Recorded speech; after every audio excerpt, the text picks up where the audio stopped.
here to do a little comedy for you all. And in case you were wondering, Vann Daley is like Norwegian for like big bosom black goddess. But so yeah, for real, like I'm like a J cup, right? Which can be really difficult, like when it comes to shopping for bras, because they are just not in stores. Like I can't just like walk into like a basic ass Target and like go in and get a bra. I go in there and I'm just like, excuse me, do you carry a J cup? And they just look at me like, that's a what? Like that's a letter in the alphabet. It's a cup. It goes up that high. It actually goes up higher. And they just look at me like, no, we don't carry that. I'm like, okay, I figured. But even like Lane Bryant, which is like a plus size store, does not carry my size. I'm like, it's like, okay, I'm swerving out of my Lane Bryant. Like, why is it that you don't carry my size? Like, there are girls that are bigger than this. Drummer from Star Child, you feel me? I see you. Bra shopping, I love shopping, but bra shopping is the absolute worst, man. It's like complete and utter bullshit. But it's like not even a cup size, like a bowl size. And guys, if you can't relate to what that's like, just imagine like, you know how Bruce Banner, like, you know, he blows up and he becomes the Hulk, but he still manages to have on just a little bit of clothes. Like, you know, like that, or if not that, like imagine like stuffing your junk into like your junior high tighty whities, like now. Or maybe like, I don't know, putting your dick through a straw. I don't know, somebody try it real quick. We'll just wait for you. No, see, yeah, that sounds painful, doesn't it? Yeah. I'm like, I got like underwire stabbing me in my side right now. But you know, everyone always says they wish they had big breasts. It's really overrated, like severely overrated. Like, I have problems that people don't think about, like I can't see my feet. Or down there somewhere. I don't know. Like if I go out to a restaurant and if I put a napkin on my lap, it's like, what's the point? Like nothing's gonna make it into my lap. I haven't had food in my lap since like, I don't know, I was a baby. But long time, very long time. Like I'm pretty much kind of like, in my head I exist kind of like a classic bust of Julius Caesar. And you know, it's just I just exist from here on up. Luckily, I still have my brain though, so that's a plus.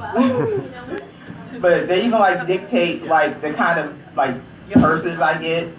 I have like a serious rule that I don't carry a purse unless you can see it from the other side of me. So like no little clutches. But there's pros to that too, because like I legit took crab cakes and to go see Black Panther. Jada knows. Yes, I did. I'm like, it's gonna either go in my purse or it's going in my bra. Either way, I'm coming with crab cakes. Yes, I am. But just recently, you all are online. I get you. Social media and whatnot. So I was online and I read this story about how they say driverless cars are going to lead to more sex in cars. And I'm just like, human technologies is completely driven by our genitals. Like everything we do has to do with like, okay, technology, but how will this improve my sex life? And I'm just thinking like, okay, studies show, like first off, who studied this? Like who sat up and was like were they like on the Audubon, like a couple of like some scientists and engineers, and they're like, oh, there's a coupling happening in that car. Okay, oh, and that one, everyone's just getting it on. Or they put like a panel together and they decided it was like cleaner than like, you know, fucking around like Motel 6. Because that's kind of gross. Are they gonna make the seats more like ergonomically correct just for that? Like lumbar support and stirrups. Like yes, we need that in all the cars. But then the creator of Autopilot was the first person in the Mile High Club, so it was kind of just bound to happen. But yeah, going from point A to point O. So, I know I may not look like it because my black doesn't crack, but I'm one of those like cantankerous, like not quite middle-aged women that kind of like detest talking to people under 30 because I feel like, you know, like we don't get each other. So like I could like we'll have like a regular conversation and then like all of a sudden I'll bring up like, you know, like Pulp Fiction. It's like, oh, I haven't seen it. Like how? Like, how have you not seen Pulp Fiction? Like, that hurts my heart. Like, how have you, like, none of that? None of that, what is it? Like, oh, I saw it in a meme. No, it's a whole movie, whole feature length. And I had, like, this joke I was gonna write about, like, cartoons and, like, things they taught me, you know, when I was a kid, you know. Like, you can play a guitar with cat whiskers. Tom and Jerry. See? Nobody knows what Tom and Jerry is. That's exactly what I'm talking about. Like, no one understands, like, Blockbuster and Chill. Like, the joy of, like, going on a Friday night to go pick out what movie, like, physical VHS tape you were about to go pick up. And, like, everyone in line just in happy and a good mood, like, I got my new release. It's like, no, now everybody just, like, binges, like, everything, and they're done, like, yeah, I saw that shit a long time ago. It's like, what? Like, you missed out on, like, you know, the slowness of VHS. Before buffering, there was, like, tracking. That used to be a thing. But before I head out of here, though, I'm gonna have some survival. I'm gonna call this survival tips for white allies. It's really more like demands. Yes. But we're in Minnesota, so I gotta like the Minnesota nice thing. No. Okay, no, I don't. Not really. I'm not obligated. I'm not from here, so fuck it. But like Minnesota nice is not a real thing. Like it's like a lie that we tell people that just moved here.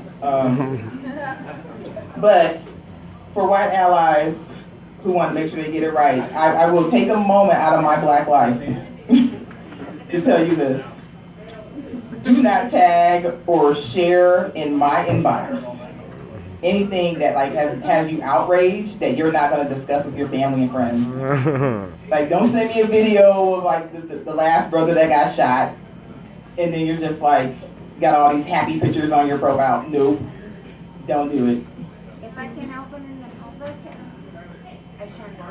Huh? If I can open in the public, then maybe you shouldn't share it.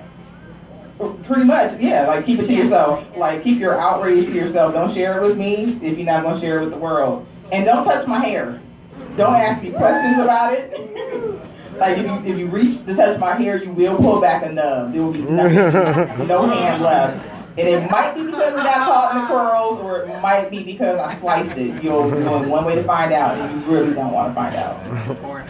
So another thing is, for the men in the room, no, actually, no. Before I even get to the men in the room, for the women in the room, don't tell me about the one black guy you dated, or ask me if I know any black guys. Like, no, for real. I legit used to work at Wells Fargo, and on a Saturday, it was just me and another coworker just working away, plugging away, trying to get the little overtime in. And she's like, "Can I ask you a question?" And I'm just like, "Oh, I know that tone. It's gonna be something that's gonna be uncomfortable, but go ahead."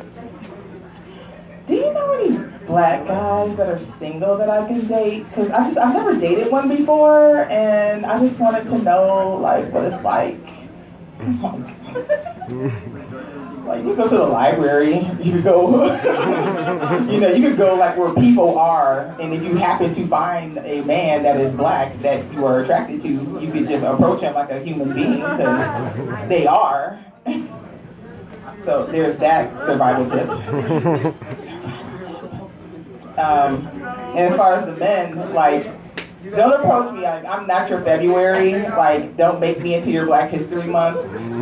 Like, if you don't know anything about black culture, don't let me be the intro. Like, you will be severely messed up in the head. Like, this is why you're all so angry. Yep, that's all of us. Yep. So, and also, don't address me with the AAVE. If you don't know what AAVE is, Google it. No, I'm playing. It's African American Vernacular English. So I noticed that like people will speak like in their own regular, intonations, but then all of a sudden they see me and it's like, "Hey, girl, you don't talk like that. Otherwise, Susan, like, why? Don't do that to yourself. And the thing with your face, like, what are you doing right now? Like, you're gonna make me start doing the type of thing like, every time I see you. Like, don't, please. Like, save all of us the trouble." But yeah, so that's my set. Thank you very much for hearing me out. Y'all have a good night. Woo!